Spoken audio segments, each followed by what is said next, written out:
शुक्लां वरदरं विष्णुं शशिवर्णं चतुर्भुजं प्रसन्नवदनं ध्याये सर्वविघ्नोपशान्तये। वक्रतुण्डमहाकाय सूर्यकोटिसमप्रभ निर्विघ्नं कुरु मे देव सर्वकार्येषु सर्वदा। வாக்குண்டாம் நல்ல மனமுண்டாம் மாமலரால் நோக்குண்டாம் மேனி நுடங்காது துப்பார் திருமேனி தும்பிக்கையான் திருப்பாதம் தப்பாமல் சார்வார் தமக்கு.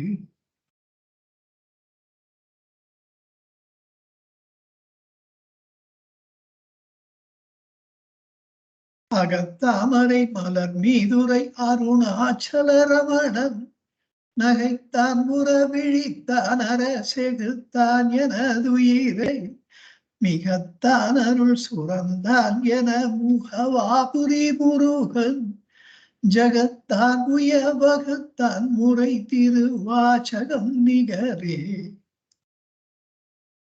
இனித்த பாற்களால் எங்கள் ரமணரை தனித்த புத்தமுதென்னும் தகைமையில் ஜனித்த ஜன்மம் இடேற துதித்தனன் மனித்தரித்தகை வாய்ந்த முருகனே. முக்தி வித்தை முனியை ரமணரை பக்தி மெத்த ததும்பும் பதத்தோடு துத்தியம் செய்யும் தோத்திரப்பாக்களின் மெய்த்திரத்தை வியக்கும் உலகமே. மேலோர் புகழ் ரமணேஸ்வரி மேம்பாடவையெல்லாம் பாலோ இது தேனோ செழும்பாகோ இதுதென்ன நூலோர் வியந்தேத்தும் வகை நுவன்றானவரடிக்கே. மாலோன் எனும் முருகன் அவன் மாண்பு கிணையதுவே அவரடிக்கே. மாலோன் எனும் முருகன் அவன் மாண்பு கிணையதுவே. ஏகமக்ஷரம் ஹிருதி நிரந்தரம் பாசதே ஸ்வயம் லிக்யதே கதம். சாட்சாத் சர்வேஸ்வரனாகிய பகவானுக்கு நமஸ்காரம். பகவானுடைய அடியவர்களுக்கு நமஸ்காரம். இந்த அக்ஷர மணமாலை பாடத்திட்டத்தின் கீழ் 23வது வகுப்புக்கு உங்கள் அனைவரையும் அன்போடு வரவேற்கிறேன். சென்ற வகுப்பிலே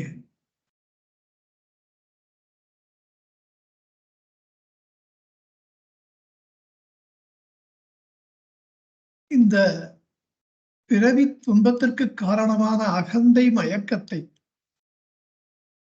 தேடாதுற்ற திருவருள் நிதி என்று அந்த செல்வம், அந்த திருவருளாகிய செல்வம் இந்த அகந்தை பிணியை மாற்றுவதற்கு ஒரு நல்ல மருந்து என்ற அளவிலே அருணாச்சலேஸ்வருடைய அருளை போற்றினார் என்பதை பார்த்தோம். அந்த அருணாச்சலேஸ்வருடைய பெரும் கருணையினாலே அவர் ஆன்மானுபூதியை அடைந்ததினாலே இந்த அகந்தை பிணிக்கு இது மருந்தாக இருக்கின்றது என்ற எண்ணம் அவருக்கு தோன்றியது. என்ன இருந்தாலும் அது செல்வம், அந்த செல்வமானது மருந்து, அருமருந்தன்ன அப்படின்னு அரிதினும் கிடைப்பதற்கு அரிதினும் அரியதும் மருந்து. அப்படிப்பட்ட ஒரு மருந்தாக இருக்கிறார் என்று முருகனார் சுவாமிகள் கூறியிருக்கிறார். இந்த ஆன்மானுபவத்தை அது அனுபவம் கூறும். அந்த அனுபவத்துலதான் அவருக்கு இப்படிப்பட்ட எண்ணங்கள் எல்லாம் தோன்றுகின்றன. அந்த அனுபவம் கூறல் என்கின்ற அதை, அந்த ஆன்மானுபவத்தை மேலும் விரித்து உரைக்கிறார் அடுத்த பாடலிலே. 50வது பாடல். தைரியம் ஓடு உன் மெய்யகம் நாடையா தட்டழிந்தேன் அருள் அருணாச்சல அருணாச்சல சிவ அருணாச்சல சிவ அருணாச்சல சிவ அருணாச்சல. தைரியமோடு அதி தீரத்தோடு மெய்யகம் உன் மெய்யகத்தை, அங்க உன் என்பதனாலே அருணாச்சலேஸ்வருடைய மெய்யகம் என்பது ஆன்மா என்று குறிக்கிறது. மெய்யகம் என்றால் சத்திய ஆன்மா, சத்திய அகம். அகம் என்றால் அங்கே ஆன்மா. மெய்யகம் என்றால் சத்தியான்ம வஸ்து. அதை நான் நாட நான் தட்டழிந்தேன். தாக்கு தகவலின்றி அடியோடு என் ஜீவத்துவம் கெட்டு ஒழிய பெற்றேன். அருள் அருணாச்சல, இது உம்முடைய அருள் அருணாச்சலா என்று ஒரு பொருள். மற்றொன்று அருள் அருணாச்சலன், வீராஞ்சநேயர் வீரமே சொரூபமாக இருப்பதை போல அருள் அருணாச்சலன் அருளே இயல்பாக, அருளே சுபாவமாக இருக்கின்ற அருணாச்சலா, உண்மை நான் நாட நான் தட்டழிந்தேன்னா தாக்கு தகவல் இல்லாமல், வித்தவுட் லிவிங் அ ட்ரேஸ், அடியோடு அறவே ஒட்டுமொத்தமாக அழிந்தே போனேன். என்ன அந்த அகந்தையை மறுபடியும் யாரும் தேடி கண்டுபிடித்து எப்படியும் அதெல்லாம் முடியவே முடியாத அளவுக்கு, அது அகந்தை மீண்டும் உருப்பெறாத அளவுக்கு நான் வாக்கு தகவலின்றி தட்டுக்கட்டு போனேன். கப்பலே, கடல்ல கப்பலே அந்த மாதிரிலாம் ஆயிருக்கு. அவ்வளவு பெரிய கப்பல்ல எங்க போச்சு என்ன ஆச்சுன்னு தேடுவா, மாசக்கணக்கில் தேடுவோம். அப்படி இந்த மெய்யான்ம அகமாகிய அந்த மாபெரும் கடலிலே இந்த அகந்தை என்ற இந்த சிறு மரக்கலம் அடியோடு அழிந்து ஒழிந்தது. அதை திருப்பி எடுக்கிறதுன்றதே முடியாத காரியம். இத மணிவாசகர் இந்த உரு தெரியாமல் அழித்தல் என்ற வார்த்தைய குழைத்தல்னு சொல்வார். குழைத்தலும் தட்டழிந்து போலும் ரெண்டு ஒண்ணுதான். குழைச்சுட்டீங்கன்னு வச்சுக்கோங்களேன், அது மறுபடியும் உருப்பட முடியாது, பழைய உருவத்துக்கு வரவே முடியாது. குழைத்தப்பத்து அதுல கடைசி வரி குழகா போல மறையோனே கோனே என்னை குழைத்தாயே என்கிறார். கோனே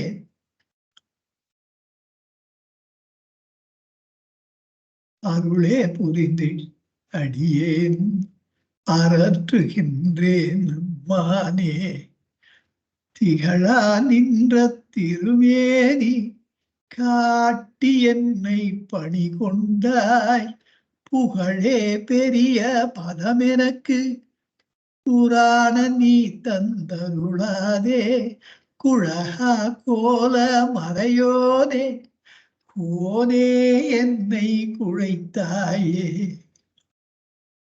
திகழா நின்ற திருமேனி காட்டி என்னை பணி கொண்ட, உங்களுடைய குரு வடிவமாக அந்த குருந்தை மரத்தின் அடி நீழல் குலவி இருந்து என்னை ஆட்கொண்ட சிவபெருமானே, புகழே பெரிய பதம் எனக்கு. பிரகலாத சுவாமி மாதிரி ஒரு பெரிய புகழ், நிலைத்த புகழ் எனக்கு நீங்க கொடுக்கல. பெரிய பதம் எனக்கு, பெரிய பதம், துருவ நட்சத்திரம் மாதிரி துருவ மகாராஜாக்கு ஒரு பெரிய ஒரு நட்சத்திர பதவியே கொடுத்தாரு. என்னாலும் அந்த பிளிக்கரிங் கூட இருக்காது உனக்குன்ட்டு. ஆச்சரியம் இல்லையா? போல் ஸ்டார் இந்த துருவ நட்சத்திரம் பிளிக்கரிங் கூட இல்லாமல் நிரந்தரமா பிரகாசிப்பது என்பது அது ஒரு வரம். அப்படி எல்லாம் கிடைச்சிருந்தாதான் அப்படி இருக்க முடியும். இப்படி பிரகலாத சுவாமியை போல ஒரு பெரிய புகழ், அல்லது துருவ மகாராஜனுக்கு அடித்ததை போன்ற ஒரு பெரிய ஒரு பதவி, புகழே பெரிய பதம் எனக்கு புராண நீ தந்த அருளாதே. புராண பழமையானவனே, ஆதி வஸ்துவே, தந்த அருளாதே, அதை தந்து எனக்கு அருளவில்லை நீங்கள். மாற என்ன பண்ணீங்க? கோனே குழகா கோல மறையோனே, குழகா என்று முதல்ல புராண என்றார், அடுத்த வரியில குழகா என்று இளமையானவனே அப்படின்றார். ஏன்னா இரண்டுமாக இருப்ப, முன்னைக்கும் முன்னானே பின்னைக்கும் பின்னானே என்று அவர்தான் அப்படி இருக்கார் ஈஸ்வரன். அதை சொல்றாரு. புராணன் முதல்ல சொன்னவர் குழகா கோல மறையோனே, கோலன்னா அழகிய மறையோனே, வேத சுரூபமாக இருப்பவரே, கோனே என்னை குழைத்தாயே, கோனேன என் தலைவனே,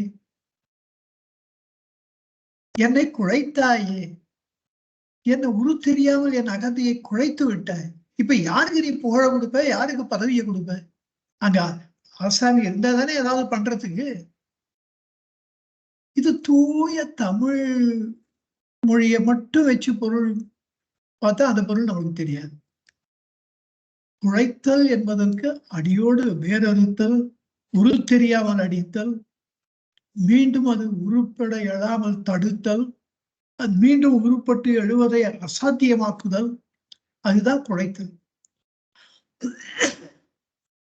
அப்படி என் அகந்தையை குழைத்து விட்டீர், உம்மோடு நான் ஒன்று கலந்து விட்டேன், இப்ப யாருக்கு இடத்தை கொடுக்கிறது? அப்படிப்பட்ட ஒரு, அதாவது என்னை சகஜான்ம சமாதியிலே விவேக முக்தியிலே கொண்டு போய் சேர்த்தீர்கள், நான் உங்களோடு ஒன்றி போனேன் அப்படின்னு சொல்றார் மணிவாசகம் பெருந்தகை. அந்த குழைத்தல் தான் குழைத்தாயே அப்படின்னு அவர் சொல்றார். இங்க தட்டழிந்தேன் அருள் அருணாச்சலா என்று இவர் சொன்னார் பகவான். இந்த ஒரே பொருள் தான்.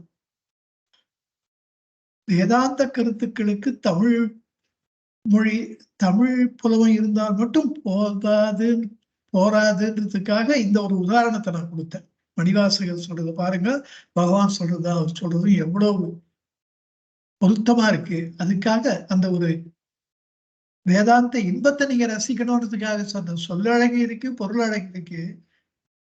அதெல்லாம் தவிர ஒரு வேதாந்த அழகுன்னு ஒண்ணு இருக்கு, அதை நீங்க அனுபவிக்கணும்ன்றதுக்காக சொன்னேன். அடுத்து இரண்டாவது கருத்து,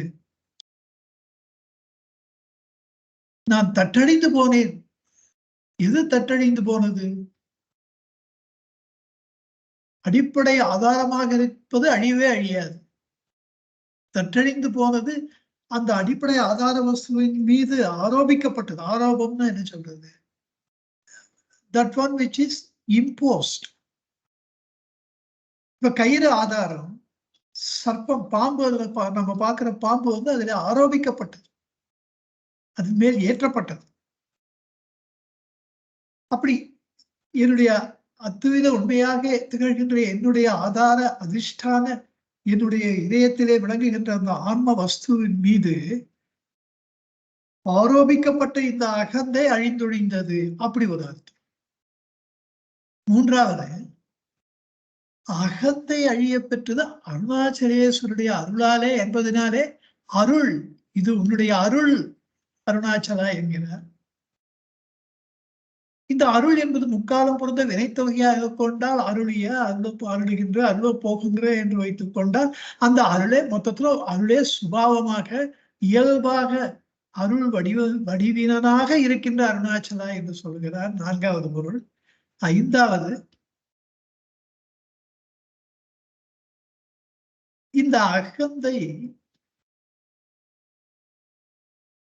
அதன் எப்பொழுது அகந்தை அழிய பெற்ற ஆன்ம சாம்ராஜ்யத்துக்குள்ளே நம்மள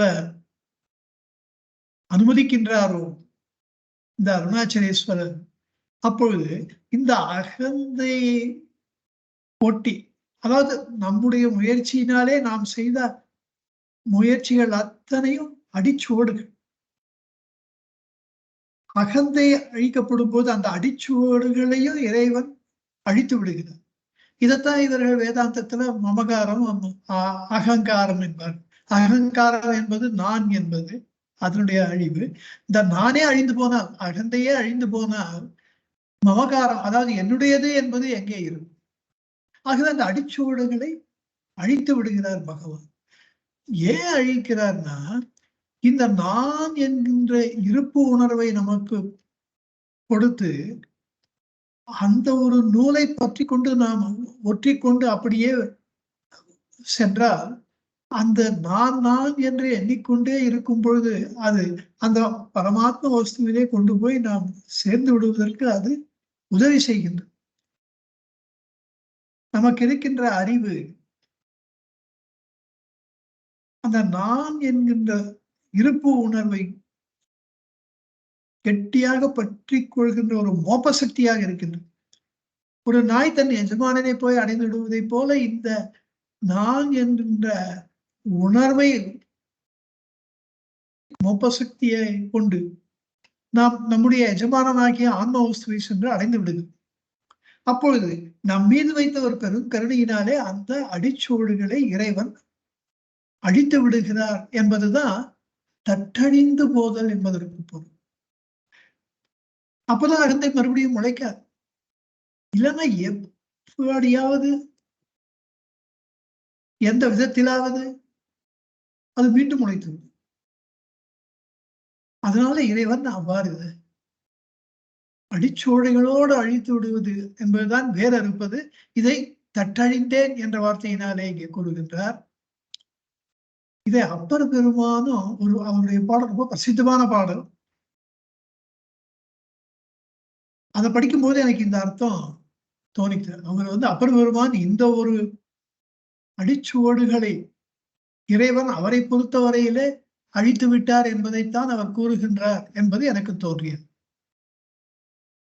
யாதும் சுவடுபடாமல் ஐயார் அடைகின்ற போது, யாதும் சுவடுபடாமல் ஐயார் அடைகின்ற போது, காதல் மடப்பிடியோடும் காதல் மடப்பிடியோடும் களிறு வருவன கண்டே அவ திருப்பாதம் கண்டறியாதன கண்டே கண்டேன் அவர் திருப்பாதம் கண்டறியாதன கண்டே கண்டேன் அவர் திருப்பாதம் கண்டறியாதன கண்டே.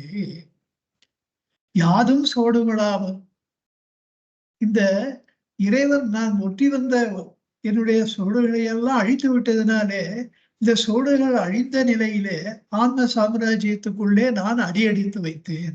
இந்த ஆன்ம சாம்ராஜ்யத்துக்கு அவர் கொடுக்கின்ற பெயர் ஐயாறு. அதற்கு மரியாதை நிமித்தம் திருவை சேர்த்து நாம் திருவையாறு என்று அழைக்கிறோம். ஒரு தலத்துக்கு திருவையாறு ஏன் பெயர் வைத்தார்கள் என்று நான் நினைத்து பார்த்தேன். ஐ என்றாலே வியப்புக்குரிய சொல், ஆச்சரியத்துக்கு உரிய சொல்.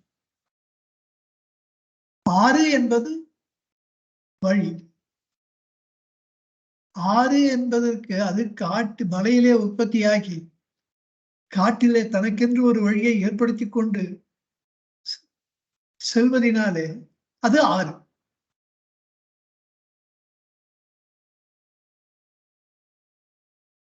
உயுமாறு அறியேன் அப்படின்பார் மணிவாசகர். உயும் ஆறு, உயும் வழி அறியேன் பொருள்.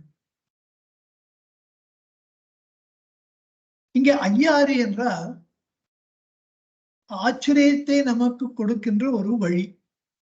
அது என்ன வழி? ஆன்ம சாம்ராஜ்யத்துக்குள்ளே நுழையும் பொழுது அந்த ஜீவன் முக்தி நிலை அளவுகடந்த ஆனந்தம் உள்ளே பெருக்கெடுத்து ஓடுகின்றது. இதை அடைந்து விட்டேன் என்பது ஐயன் திரும்பம் நீக்கி நமக்கு புலப்படுகின்றது. அதுதான் ஐயாறு அடைதல், ஆச்சரியத்தின் எல்லைக்கே போதல். அப்போ யாதும் வடுபடாமல் வார்த்தையை அவர் சொல்றதுக்கு காரணம், இந்த ஜீவன் முக்தி நிலையை அடுத்த கணத்திலேயே அவர் விதேக முக்தி நிலையாக மாற்றிவிட்டார் சிவபெருமான் அவரை பொறுத்தவரையிலே. அப்போ கண்டேன் அவர் திருப்பாதம், இறைவனுடைய திருப்பாதங்களை காண்பது என்பது இறைவனையே காண்பது, இறைவனையே காண்பது என்பது ஆன்ம தரிசனம் செய்வது. அப்படி அவர் தரிசனம் செய்த பொழுது கண்டறியாதன கண்டேன். இதுவரைக்கும் எனக்கு தெரியாத விஷயங்கள் எல்லாம் நான் அங்கே பார்த்தேன். அதான் வீடு விட்டு ஈர்த்து உள்ள வீடு புக்கு பைய வீடு காட்டினை அருணாச்சலா. என்ன அகந்த வீட்டிலிருந்து பலாத்காரமாக என்னை இழுத்து உங்களுடைய ஆன்ம வீட்டிலே நீங்கள் என்னை கொண்டு வந்து சேர்த்து நான் என்பதையும் எனது என்பதையும் அகங்காரமாக மமகாரங்களை எல்லாம் அழித்து, அப்போ என்ன ஆச்சரியம்! அச்சமாலையில எவ்வளவு இடத்துல என் என்ற வார்த்தையை என்பதோ ஆச்சரியமா இருக்கே இது அப்படின்ட்டு வெளிப்படுத்துகின்றார் பகவான். அப்படி அளவு கடந்த ஒரு ஆச்சரியத்தை அடைந்து இறுதியிலே பைய வீடு காட்டினை கொஞ்சம் கொஞ்சமா, ஏன்னா ஒரே சமயத்துல எல்லாத்தையும் காமிச்சிட முடியாது. அப்படி அது நம்ம புரிஞ்சுக்கவும் முடியாது. அவருக்கே 10 வருஷம் ஆயிருக்கு அந்த ஆனந்த பெருக்கு அடங்கி நம்மளை போல நார்மலா பேசி பழகிறதுக்கு அவ்வளவு வருஷம் ஆயிடுது. But I think it's too long period. அது அப்படி அவர் குச்சு குச்சுமா பைய வீடு காட்டினேன்றதுக்கு பொருள் அதுதான். அதுதான் இவரும் கண்டறியாதன கண்டேன். இவருக்கு முன்ன முன்னே தெரியாது. முருகனர் சாமிகளுக்கும் அந்த அனுபவம் வந்திருக்கு.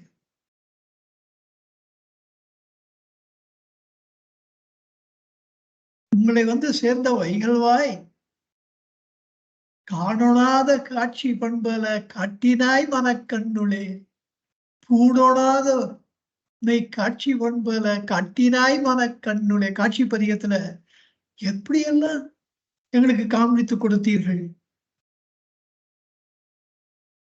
அப்படி இந்த அனுபவம் எல்லாருக்கும் ஒரே மாதிரி இருக்கு பாருங்க.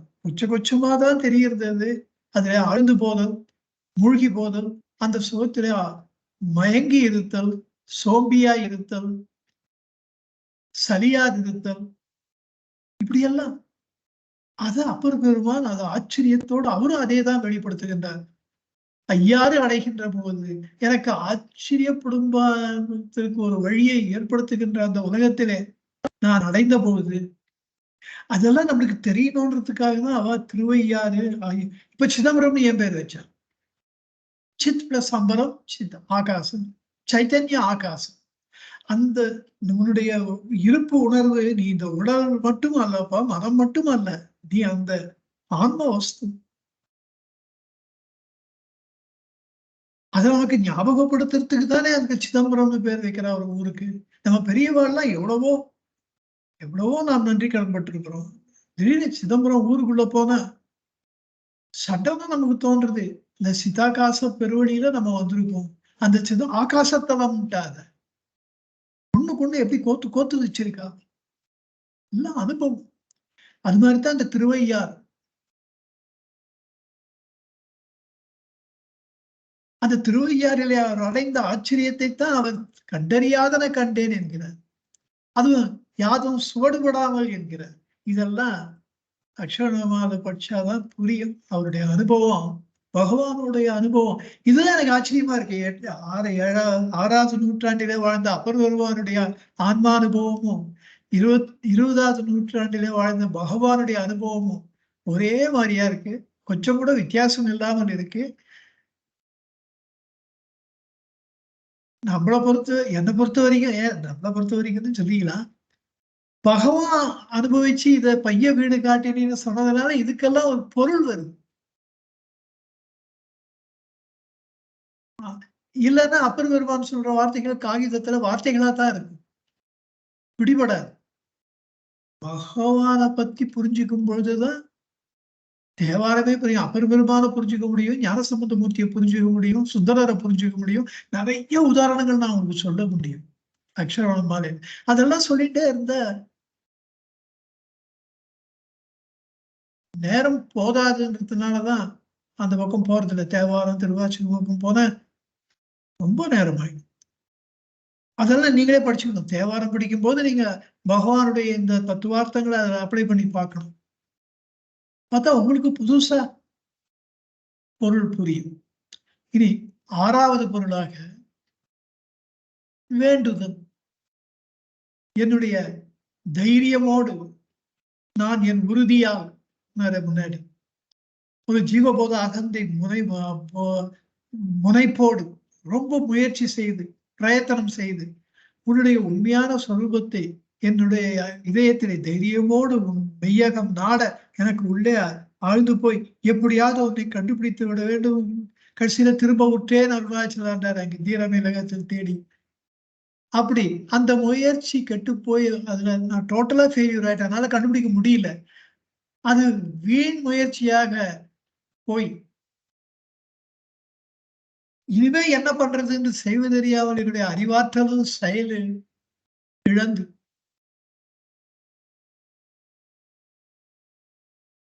இனிமே என்ன செய்வது என்று திகைத்து போய் நிற்கின்றேன் அருணாச்சலா. நான் தட்டழித்து போனேன். இப்ப 2 கெட்டானா இருக்கேன். நீங்க என் மேல கோச்சுன்றாதீங்க. உனக்கு நான் அவ்வளோ செருக்கா? நீயே முயற்சி செய்து என்னை கண்டுபிடிச்சிடுவியா? அப்படிலாம் என் மேல கோச்சிக்காதீங்க. தைரியமோடு உன் மெய்யகம் நாட. இல்ல ஏதோ நிறைய பேர் தப்பு பண்றா, நானும் தப்பு பண்றேன். இந்த தப்பெல்லாம் பெருசா நினைச்சுக்காதீங்க. அதை பிழையை பொழுது நான் கடைசியில என்ன, அதனால அந்த பிழையை பொறுத்து உங்களுடைய திருக்கல்யாண கோலத்தை, ஆன்மஸ்வரூபத்தை நான் காணும்படியாக எனக்கு அருள் அருணாச்சலா என்று வேண்டி கேட்டுக் கொள்ளுகிறார் என்பது மற்றொரு பொருள்.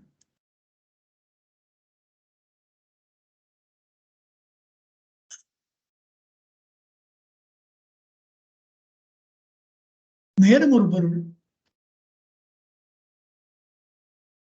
மாகாற்றலைகள் மீகாமல் இல்லாமல் மாகாற்றலைகள். நடு கடல்ல பெரிய சூறாவளி காற்றுல அகப்பட்டு கொண்ட மரக்கலம் ஒரு கப்பல் எப்படி தடுமாறுமோ அப்படி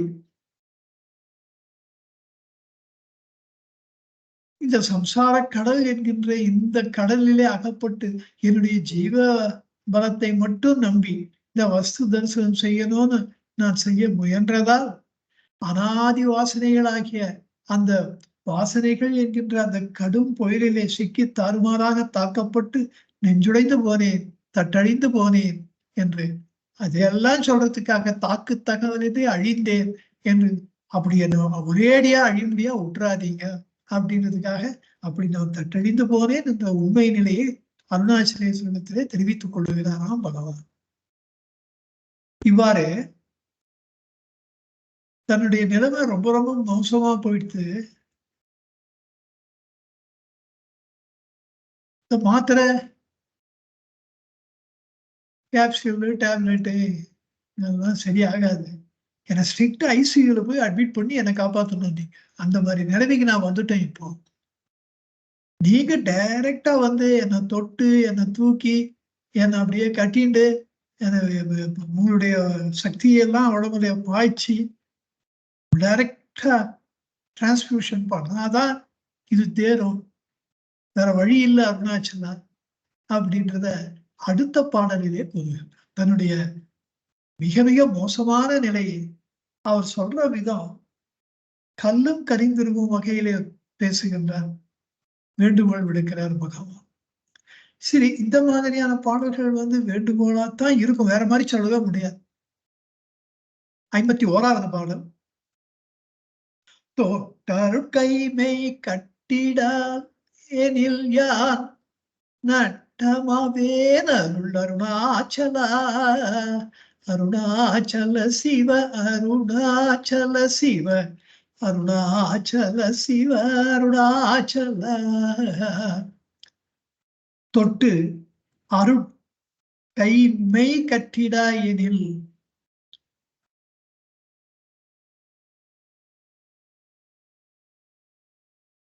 அந்த சதை தசை இது மாதிரி முன்ன பின்ன மாத்தி போடுறது இந்த பாட்டிலையும் பண்ணியிருக்காரு பாருங்க.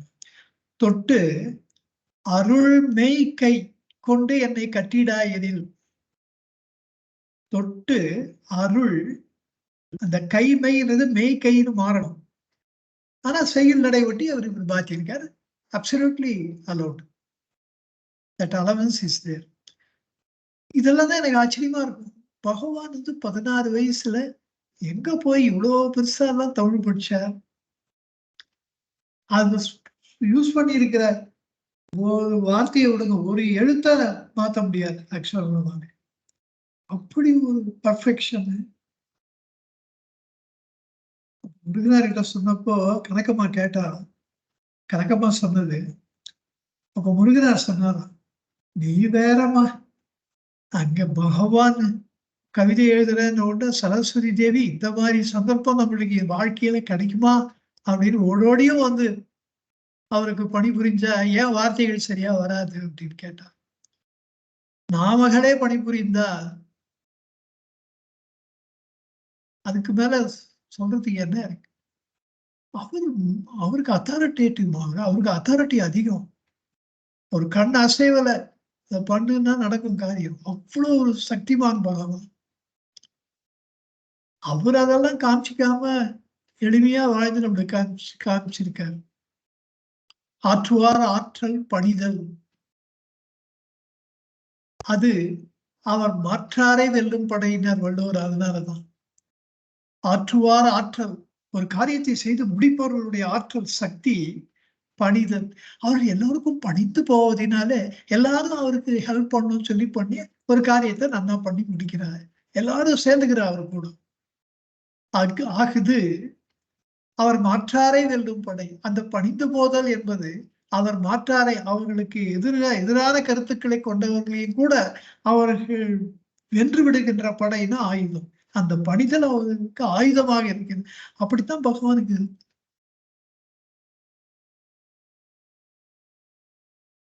அந்த பணிவின் மொத்த ஸ்வரூபம், வடிவம். பணிவு என்பது அவருக்கு ஏதோ ஒரு திருக்கல்யாண குணம் அல்ல, அது அவருடைய சுபாவமா இருந்தது.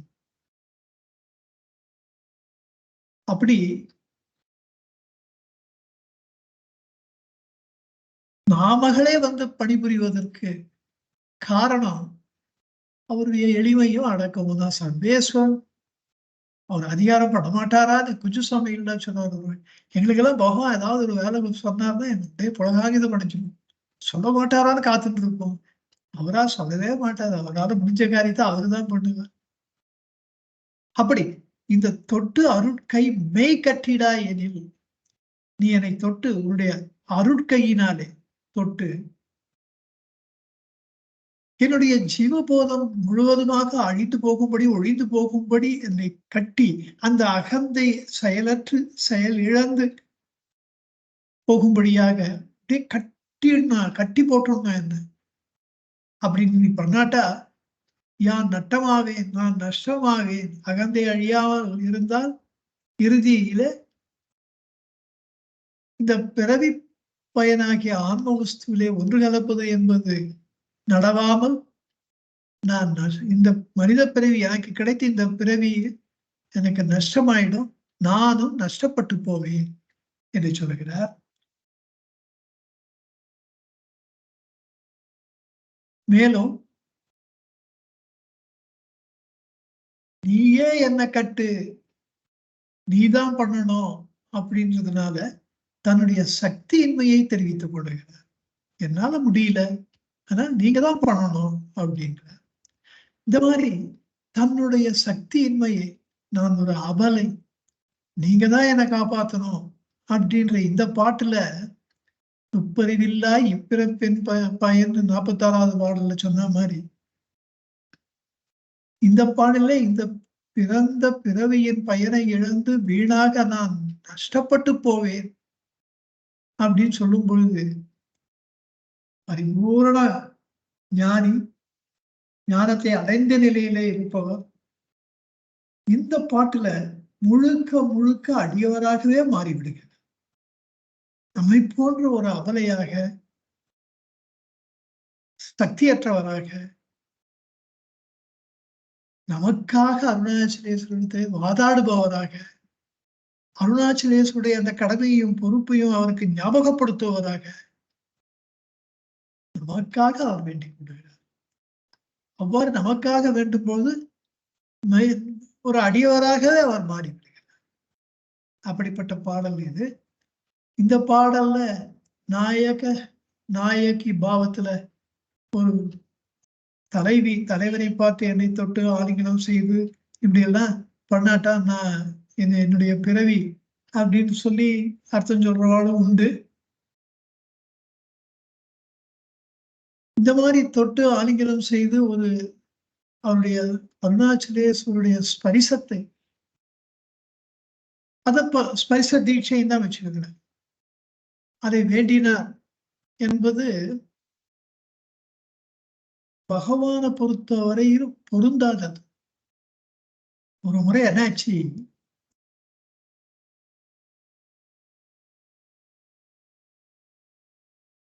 ஒரு அடியவர், ஒரு சுவாமிஜி ஒருத்தர் சொன்னாரு, அதெல்லாம் இது உண்மையா அது கரெக்டானா எப்படி தெரியும்? சிங்கேரி மடத்தை சேர்ந்தவர்னு சொல்றார். அதுக்கெல்லாம் எந்த ப்ரூஃபும் இருக்கிற மாதிரி தெரியல. ஆனா நடந்த நிகழ்ச்சி உண்மையானது.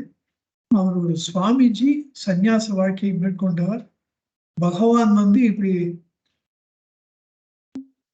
சின்ன வயசுலயே உலக வாழ்க்கையை திறந்து விட்டார், துறவியாகி விட்டார் அப்படிங்கிறத கேள்விப்பட்டு இவர்கிட்ட ரொம்ப அப்போ அவருக்கு ரொம்ப சின்ன வயசு. அப்போ அவர்கிட்ட இது மாதிரி இருக்கக்கூடாது, ஒரு சந்நியாச வாழ்க்கையில் இருக்கணும், இல்ல இல்லறத்துல இருக்கணும், ரெண்டும் கட்டான இருக்கிறது சரி கிடையாது. நான் உங்களுக்கு சந்நியாசத்தை தீட்சை கொடுக்குறேன், நான் ஊருக்கு போய் அதுக்கு உண்டான சாமான்கள்லாம் வாங்கிட்டு வரேன், அதுக்குரிய ஏற்பாடுகள் எல்லாம் செஞ்சுட்டு வரேன், அப்புறம் நான் உங்களை ஆட்சிக்கு போய் உங்களுக்கு முறைப்படி சன்னியாச தீட்சை கொடுக்குறேன், அப்படி பண்ணாதான் உங்களுக்கே நல்லது அப்படின்னு சொல்லி ரொம்ப அவரை கன்வின்ஸ் பண்ணி அவர் ஒன்றும் சொல்லலை. அந்த ஒரு காலகட்டத்துல அவரு ரொம்ப ஃப்ரீயா பேச முடியாத காலம். அவர் பாட்டு சொல்லிட்டு அவர் போயிட்டார். அப்போ அருணாச்சலேஸ்வரரே ஒரு முதியவராக அவர்கிட்ட ஒரு புத்தக மூட்டையை வச்சுட்டு, இதை பார்த்துக்கோங்க, நான் வாங்கிக்கிறேன், ஸ்நானம் பண்ணிட்டு வாங்கிக்கிறேன், அங்க கிட்ட எடுத்தவங்க புத்தகம் தண்ணியில நினைஞ்சிடும், நீங்க வச்சுக்கோங்கன்னு சொல்லி கொடுத்துட்டு. அதுல ஒரு புக்கு துருத்தின்னு வெளியில இருக்கு. அதை பார்த்து பகவானுக்கு அதை பிரிச்சு பார்க்கணும். பகவானுக்கு படிப்புல ஆர்வம். இது என்னதான் இருக்கு பார்த்தா, அருணாச்சல மகாத்மியம்னு இருக்கு. அருணாச்சல மகாத்மியமா அப்படின்னு ரொம்ப ஆச்சரியத்தோட அதை பிரிச்சு பார்த்தா, அதுல யோஜனை 3 இத்தனா வாசற்கு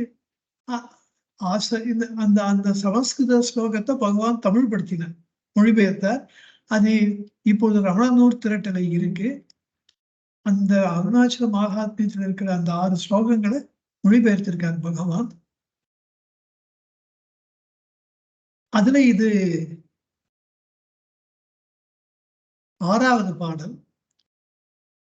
அதுல என்ன இருக்குன்னா, யோஜனை 3 இத்தலா வாசற்கு ஆசரு தீட்சையாதி இன்றியும் என் பாசமில் சாயுஜ்யம் பயக்குமே ஈசனாம் எந்த நாளையினானே. யோஜனை 3 ஒரு யோஜனை தூரம்ன்றது 9 மைல்ல இருந்து 10 மைல் வரைக்கும், 10 தான் வச்சுக்கலாமே. 3 3 யோஜனை தூரம்னா 30 மைலுக்கு.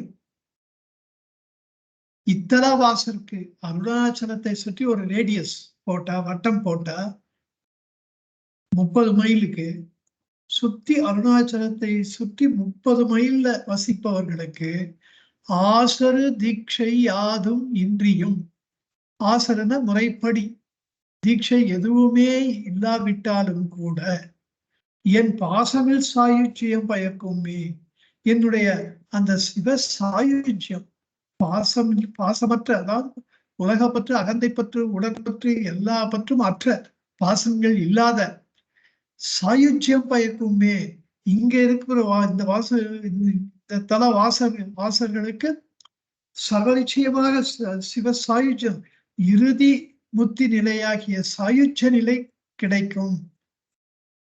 பயக்குமே, அந்த ஏகாரம் திடம்பட உரைப்பதற்காக, இது சர்வ நிச்சயம். பயக்குமே, ஈசனாம் எந்த ஆணையினானே, நான் ஆணையிடுகிறேன், I command it be so, you will 100% get this சிவசாயுஜ்யம் அப்படின்ற பார்த்தா, அதை வந்தவர்கிட்ட காமிக்கிறார் பகவான். காமிச்சுட்டு, இப்போ இது மாதிரி இந்த அவர் படிச்சார், இதென்ன அருணாச்சலேஸ்வரரே சிவபெருமானே சொல்லிட்டார், இந்த இங்கெல்லாம் சன்னியாச தீட்சை முறைப்படி ஆசர தீட்சை எல்லாம் ஒன்றும் அவசியம் இல்லைன்ட்டார். அப்புறம் நான் சொல்றதுக்கு என்ன இருக்குன்ட்டு போயிட்டாரு. இதுல சில விஷயங்கள் நம்ம பார்க்கறதுக்கு இருக்கு. அதாவது சில அரிய கருத்துக்கள் இதுல புலப்படுகின்றன. வந்தவர் சன்னியாசி, அவர் சந்நியாச வாழ்க்கையை மேற்கொண்டவர். அதனால் அவர் என்ன நினைச்சுட்டா, பகவான் சந்நியாச வாழ்க்கையை தான் அடைந்திருக்கிறார்னு நினைச்சுட்டேன். ஆனா பகவான் ஆன்ம வாழ்வைத்தான் அடைந்தாரே தவிர சந்நியாச வாழ்க்கையை அடையவில்லை. இது அவருக்கு தெரியல. இரண்டாவது, தனக்கு தீட்சை முற்றிலும் தேவையற்ற ஒன்று அப்படின்னு நல்லா தெரிஞ்சிருந்தாலும் கூட வந்து அவரிடத்துல ரொம்ப அக்கறையோடு பேசிய அந்த சன்னியாசியினுடைய அந்த உள்ளம் புண்படக்கூடாதுன்றதுக்காக பகவான் எந்த விதமான மறுப்பையும் கோரவில்லை.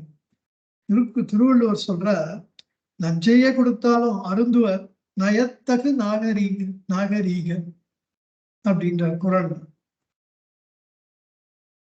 விஷத்தையே கொடுத்தா கூட நயத்தகு நாகரீகம் உள்ளவர், நல்ல பண்பாளர்கள், வாண்டான்னு சொன்னா அவ மனம் புண்பட போறது அதையும் பிடித்து விடுவார்கள். ஒரு வாட்டி விளாச்சேரி ரங்கநாதையன் பகவானுடைய பால்ய நண்பர், பகவான் பல்லு ஒன்று கருத்து போயிருது. பகவானே, உங்களுக்கு நான் மதுரையில நான் பார்த்துருந்தேன், இந்த பல்லு அப்படி கருப்பா இருக்காது, இப்ப ஏன் அப்படி ஆயிடுச்சு? அதுவாடாராங்க, இங்க நான் வந்து இந்த மலையில இருக்கேன் இல்லையா, அதனால நிறைய இங்க சாமியார்களுக்கெல்லாம் அவளுக்கு தொந்தரவா இருக்கு. ஏன்னா எல்லாம் பகவான் கிட்ட வரா, அவ கிட்ட இருந்து வந்துட்டு அவளுக்கு பணம் வரல, அதுல அதெல்லாம் தான் அவளுக்கு பெரிய டிஸ்டர்பன்ஸா இருக்கு இவர் இருக்கிறது. அதனால ஒருத்தர் வந்து ரொம்ப என் மேல பாசம் இருக்கிற மாதிரி பேசி விஷத்தை கொடுத்தாரு. அதை நான் குடிச்சேன், அதனால அந்த பல்லு கருத்து போச்சு. விஷத்தை குடிச்சீங்க, ஒன்றும் பண்ணலையா? இல்லை, அது என்ன ஒன்றும் பண்ணல அப்படின்னு ஒரு சகஜமா சொன்னாராம் பகவான். அவருடைய புதல்வியார் அழகம்மான்னு பேரு, ரங்கநாதையருடைய. அவ சொன்னா, அவ அப்பா சொன்னான்னு, சரி ரங்கநாதையர் சொன்னார், ஆலகால விஷம் அருந்திய சிவபெருமானுக்கே அது எங்க உள்ள போயிட போறதோன்ட்டு பார்வதி தேவி முன்னே நெஞ்ச பிடிச்சி நெருக்கி அதை அங்கேயே நிக்க வைக்க வேண்டி இருந்தது. விஷம் உள்ள போயிடுச்சுன்னா அவனுக்கு பிரச்சனை இல்லை, அவனுக்கு உள்ள இருக்கிற அண்டாண்ட கோடி சராசரங்கள் அத்தனையும் கஷ்டப்படும், அப்படி அவருக்கு தானே கஷ்டம் அப்படின்னு. ஆனா அருணாச்சலேஸ்வரா இங்க இருக்கிற பகவானுக்கு விஷத்தை கொடுத்தா கூட அது நெஞ்சு வரைக்கும் கூட போத, பல்லிலேயே நின்று போச்சு. இதுதான் சுவாரஸ்யம்.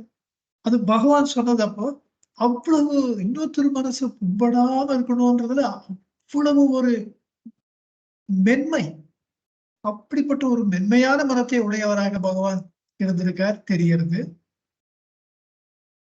மூன்றாவது, அவருக்குன்னு ஒரு சங்கல்பமே இல்லை, அப்படி இருந்திருக்காரு அவர். அதான் சன்னியாசி வந்து தீட்சை கொடுக்குறனாலும் சரி, அவர் வந்து வேணாம் இதுதான் வேணாம்னு சொல்லிட்டு அவர் போயிட்டாலும் சரி, என்ன நடந்தாலும் அது அருணாச்சலேஸ்வருடைய விருப்பம். Thy will be done, our mind. அந்த ஒரு ஆட்டிடியூட், அந்த ஒரு டெம்பரமெண்ட், அந்த ஒரு குணாதிசயத்தை உடையவராக பகவான் இருந்திருக்காருன்னு தெரியுது. நான்காவதா, தான் ஒண்ணும் பண்ணாம அருணாச்சலேஸ்வரர் ஒரு பெரியவராக வந்து அவருக்கு அளித்த அந்த புஸ்தகத்தை அவருக்கு காமிச்சு, இதுல இப்படி இருக்கு பாருங்க, அதனால தீட்சை எனக்கு தேவையில்லை, அனாவசியமானது அப்படின்னு சொல்லல. தீட்சை தருகின்ற பொறுப்பு, அந்த அதை பற்றிய ஒரு முடிவெடுக்கின்ற உரிமையை அந்த சன்னியாசிக்கே விட்டு. இப்படித்தான் அர்ஜுனனுக்கு நிகழ்ந்தது. பகவத்கீதையை சுமார் 700 ஸ்லோகங்கள் ரீல்ட் ஆஃப் ஸ்ரீகிருஷ்ணன். அவ்வளோ சொல்லிட்டு கடைசியில பார்த்தா என்ன சொல்ற, அர்ஜுனா, உனக்கு இதத்தை தரும் வழியை சொன்னேன், ஒரு நல்ல வழி காமிச்சிருக்கேன், ஆனா உனக்கு எது சரின்னு படுறதோ, உசிதம்னு எது படுறதோ நீ தீர்மானித்து செய், அந்த தீர்மானத்தை நீயே செய்வாயாக, அதை நீயே தீர்மானிப்பாயாக, அப்படித்தான் சொல்றேன். உனக்கு எது நல்லதுன்னு உனக்கு தோணும், நீயே முடிவு எடுத்துக்கப்பாங்க. ஆனா அந்த உரிமையை அர்ஜுனுக்கு கொடுக்கிறார். நான் இவ்வளவு சொல்லியிருக்கேன், இவ்வளவு சொன்னதும் வேஸ்டா போகக்கூடாது. நான் சொல்றது நீ கேளு, உன் நல்லதுக்கு தான் சொல்றேன். அப்படி சொல்லல. நீயே யோசித்து முடிவுக்கு வா. அப்படி நீ விட்டுட்டு யுத்தத்தை விட்டு போறியா போ, பண்றியா பண்ணு, அந்த முடிவை நீயே எடு என்கிறார். 5வது விஷயம் அதுலயே ஒரு சூட்சமம் இருக்கு. என்னன்னா, கிருஷ்ண பகவான் அர்ஜுனன் அவனை பற்றிய ஒரு முடிவை எடுப்பதற்கு அவனுக்கு ஒரு சுதந்திரம் கொடுத்திருக்காருன்னா, இங்க பகவான் தன்னுடைய செயலுக்கு தான் என்ன தனக்கு என்ன பண்ணணும், சங்கல்பம் சன்னியாசம் தீட்சை கொடுக்கணுமா வேணாமான்னு தான் டிசைட் பண்ண வேண்டிய விஷயத்த கூட அந்த சன்னியாசிக்கே விட்டுருங்க. அவருக்கே முழு சுதந்திரம் கொடுத்து நீங்க இப்ப சொல்லுங்க என்ன சொல்றீங்களோ, நீங்க எப்படி உங்களுக்கு தோன்றதோ பண்ணுங்க. இதெல்லாம் ரொம்ப ஆச்சரியமா இருக்கு. அவ்வளவு ஒரு மென்மையான மனத்தவராக பகவான் வாழ்ந்து காமிச்சிருக்கார். அவ்வளவு சின்ன வயசுல. அதெல்லாம் ஆச்சரியத்திலும் ஆச்சரியம். இப்போ இந்த சந்நியாச தீட்சை மாணான்றவர் என்னைக்காவது அவர் அஸ்த தீட்சை கொடுத்திருக்காரு. தனக்கும் தீட்சை அவர் வாங்கி, யாருக்கும் தீட்சை அவர் கொடுக்கவும் இல்லை. வாக்கு தீட்சை, பாத தீட்சை, ஹஸ்த தீட்சை, ஸ்பரிச தீட்சை, சங்கல்ப தீட்சை, இப்படி எவ்வளவோ தீட்சைகள் இருக்கு. ஒண்ணு கூட பண்ணல. இதற்கு ஒரே ஒரு காரணம், அவர் பரமாத்ம சுரூபமாக விளங்கும் பொழுது, எங்கும் பறந்து எதிரிலிருந்து எல்லாமா இருக்கும் பொழுது, ஒரு கையை தூக்கி அபயம்னு சொன்னா, அந்த கையை தூக்குற நேரத்திலே, அந்த கையை தூக்குற இடத்திலே அந்த அனுகிரகம் வேலை பண்றதுன்னு ஆயிடும். அப்படி இல்லை, உண்மை நிலை அப்படி இல்லை. அனுகிரகம் எங்கும் பரவி எப்பொழுதும் இருந்து கொண்டிருக்கு. எந்த கால தேசங்களுக்கு அப்பாற்பட்டு எல்லா நேரத்திலும், எந்நாளும், எப்பொழுதும், எல்லா இடத்திலும் அது இருக்கின்றது. அப்ப தனிப்பட அதை பண்ண வேண்டிய அவசியம் இல்லையே. பகவானுடைய அந்த ஒரு சாநித்தியம் மாத்திரமே அருள்தான். பகவானை நம்ம மனசுல நினைச்சிருந்தாலே அதுவே பெரிய அருள் தான், அதுவே அனுகிரகம் தான். பகவான பத்தி ஒரு புஸ்தகத்தை அதை பத்தி படிச்சாலே அனுகிரகம் தான். இப்படிப்பட்டவர் இப்படி இந்த தீட்சை எல்லா விதமான தீட்சையையும் தேவையற்றது என்று நினைத்து அப்படியே வாழ்ந்து காண்பித்த பகவான் இங்கே என்னை தொட்டு ஆலிங்கனம் செய்து ஸ்பரிச தீட்சை கொடுங்க அப்படின்னு அருணாச்சலேஸ்வரர் கேட்பாங்க. அதாவது பொருத்தமா தெரியல. அப்போ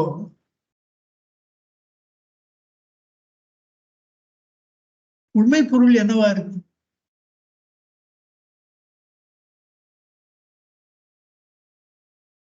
இதை அடுத்த பாட்டிலே சொல்லுங்க.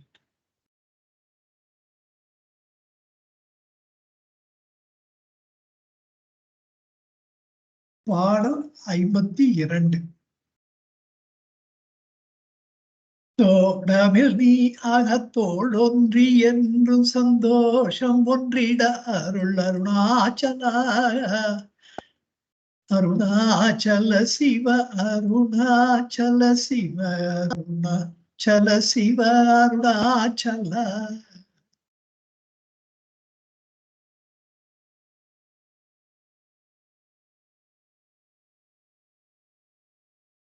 தோடம் சமஸ்கிருத சொல். தோஷம் சில பேர் சொல்லுவான், அம்மா சொல்லி நான் கேட்டிருக்கேன், என் பையன் நல்லவன் தான், அவனுக்கு அந்த சகவாச தோஷம் அதுதான் சரியில்லை அப்படின்னு. அந்த தோஷம் தோஷம்னா குற்றம். குற்றமற்ற நீ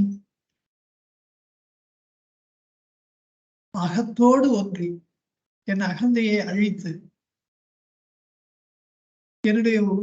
என்னோடு ஒன்று கலந்து என்றும் சந்தோஷம் ஒன்றிட என்னாலும் எப்பொழுதும் என்னால் மகிழ்ச்சி கடலிலே திளைத்திருக்கும்படியாக என்னோடு ஒன்றி என்ற இதயத்திலே எழுந்தருளி எனக்கு அருள்பாலித்த ஒன்றிட அருள் அருணாச்சலா. அப்படி அந்த அளவு கடந்த பேர் ஆனந்தத்தை இதயத்திலே நிறைவித்து அருள்பாலித்த அருணாச்சலா என்று ஒரு பொருள்.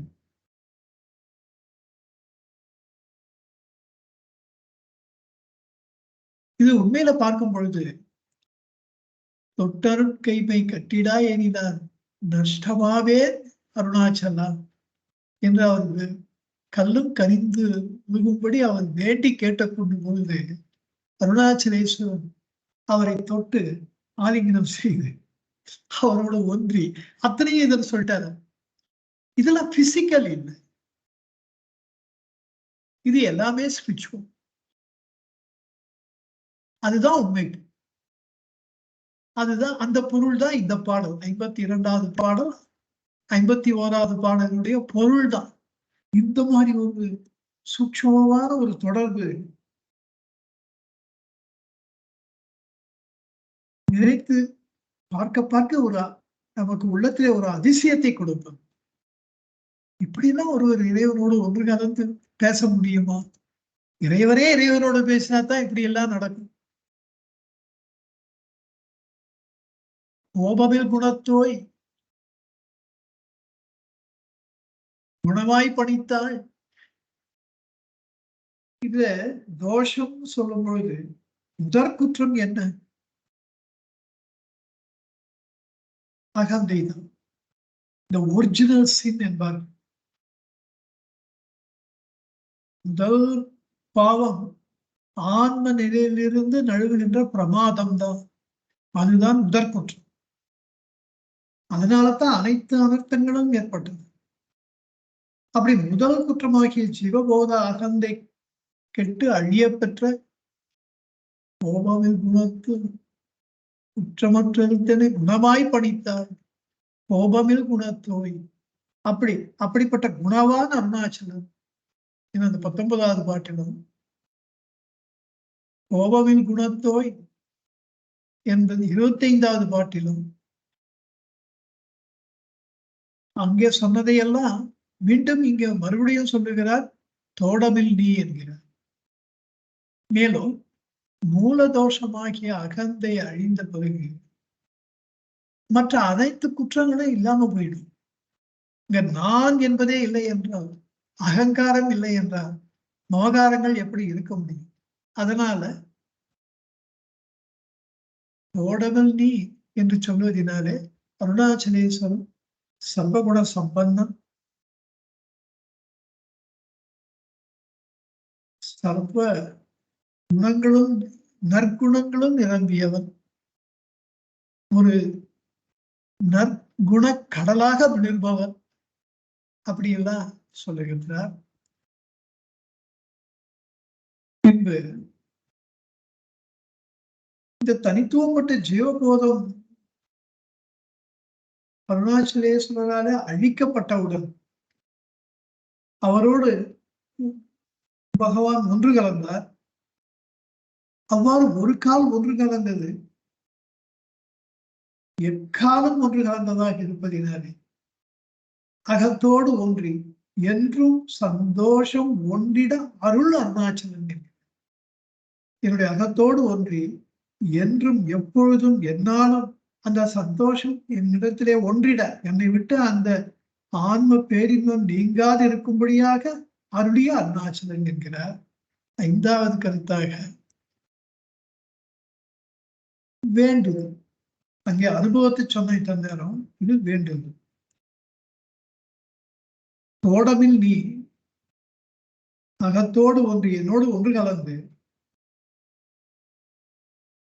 எனக்கு இது நாள் வரையிலே உன்னை பிரிந்ததினாலே ஏற்பட்ட அந்த துன்பம் நீங்கி நான் என்னாலும் எப்பொழுதும் இன்புற்றிருப்பதற்கு எனக்கு இன்புற்றிருக்கும்படி எனக்கு அருள்வாயாக. தோடமில் நீ அகத்தோடு ஒன்றி என்றும் சந்தோஷம் ஒன்றிட அருள் செய்ய அருணாச்சலா என்று கேட்டுக்கொண்டார்கள். இந்த வேண்டுகோளையே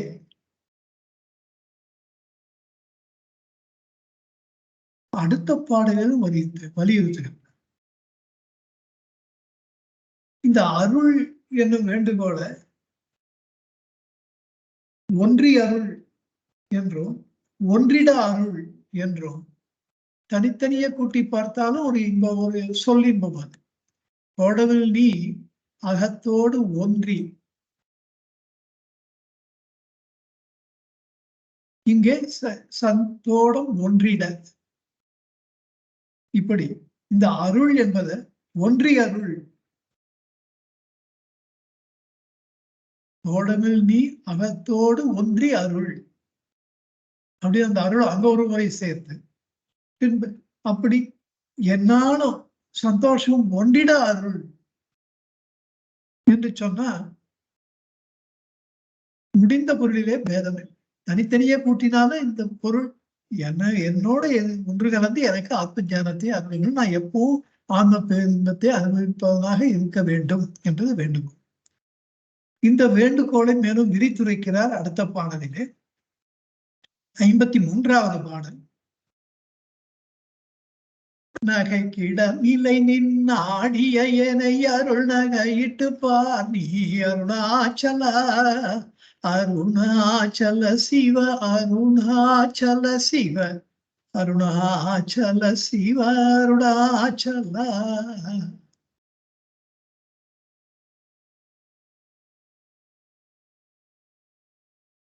நான் ஏதோ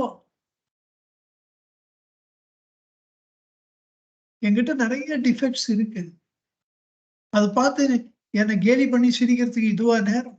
நகைக்கிடமில்லை, இது என்னை பார்த்து நகைப்பதற்கு இது நேரம் இல்லை. நீ நாடிய என்னை உன்கிட்ட வந்துட்டேன், அப்ப எனக்கு ஏதாவது நகை போட்டு அழகு பார்க்கணும்னா உன்னுடைய அருளாகிய நகையை இட்டு என் மீது எனக்கு அணிவித்து பாரு நீ அருணாச்சலா, நீயே உன்னுடைய அருளாகிய நகையை எனக்கு அணிவித்து என்னை அழகு பார் அப்படின்னு கேட்கிறாராம். இந்த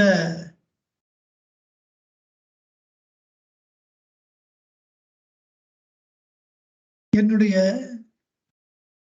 சக்தியின்மையினாலே, என்னாலேயே இந்த அகந்தையை அழித்து ஆத்ம ஞானத்தை அடைய முடியாததினாலே உங்ககிட்ட நான் வந்து நிற்கும் பொழுது இந்த அகந்தை என்னும் வறுமையை பூண்டு ரொம்ப ஒரு ஏழையாத்தான் வந்து நிக்கிறேன்.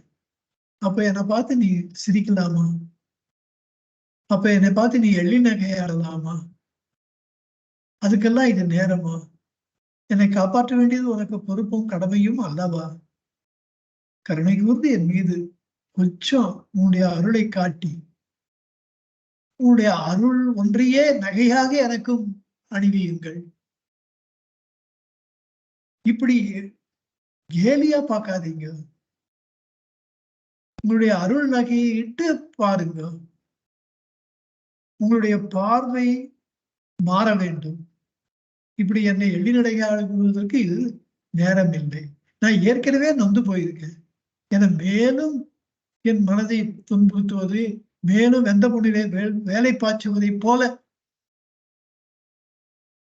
எனக்கு மேலும் மேலும் துன்பத்தை தருவது உங்களுடைய இயல்பு கிடையாது.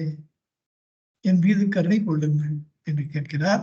இதை மேலும் அடுத்த வகுப்பிலே தொடர்வோம் என்று சொல்லி இந்த அளவிலே இந்த வகுப்பை நிறைவு செய்கிறேன். நன்றி, நமஸ்காரம். நமோ ரமணாய நமோ ரமணாய நமோ ரமணாய நமோ நமோ நமோ ரமணாய நமோ ரமணாய நமோ ரமணாய நமோ நமோ. सर्वे जना सुखिनो भवन्तु, लोका समस्ता सुखिनो भवन्तु, सर्वसम्मङ्गलानि भवन्तु. ओम शांति शांति शांति. हरि ओम तत्सत्, हरि ओम तत्सत्, हरि ओम तत्सत्.